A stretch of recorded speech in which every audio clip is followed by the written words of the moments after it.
at the start of the operation, we had sent a message to Pakistan saying we are striking at terrorist infrastructure.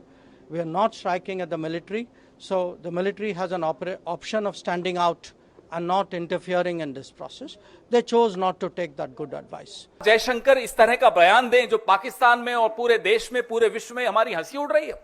Narendra Modi ji जब मुख्यमंत्री थे गुजरात के, तो एक line बड़ी अच्छी बोलते थे, जो आज के लिए बिल्कुल उपयुक्त है, कि समस्या बॉर्डर पे नहीं है, समस्या दिल्ली में है। उसी समस्या के बारे में आज हम आपसे चर्चा कर रहे हैं कि यह समस्या दिल्ली में है, जो पाकिस्तान को पहले ही सूचित कर देती है कि पाकिस्तान हम आ रहे हैं, थोड़ा देख लेना।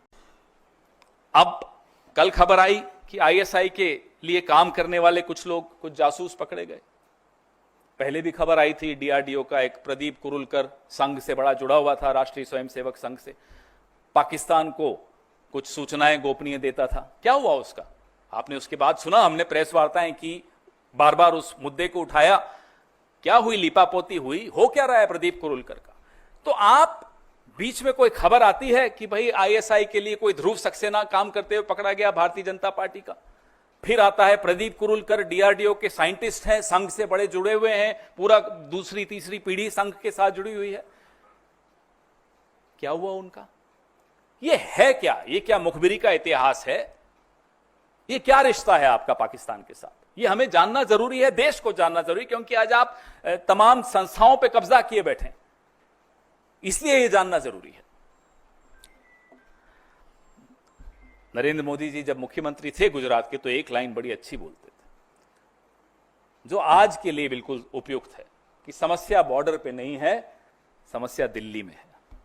उसी समस्या के बारे में आज हम आपसे चर्चा कर रहे हैं कि यह समस्या दिल्ली में है, जो पाकिस्तान को पहले ही सूचित कर देती है कि पाकिस्तान हम आ रहे हैं, थोड़ा देख लेना।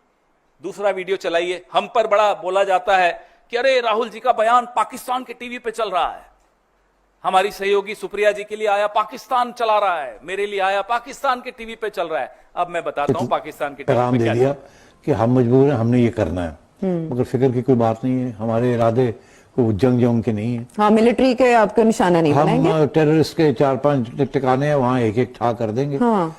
और आंख हमारी के निकाल लो लोगों को वहां से। जी, बताने का तो यही बता। वहाँ तो यही तनकीद की जा रही है कि आपने तो अलर्ट कर दिया भाई। तो जाहिर है फिर वहां से अगर कोई था वहाँ, हाँ, बच्चे थे तो उनको निकालिए, फिर भी कुछ रह गए, फिर भी मारे गए, सिविलियंस मारे गए।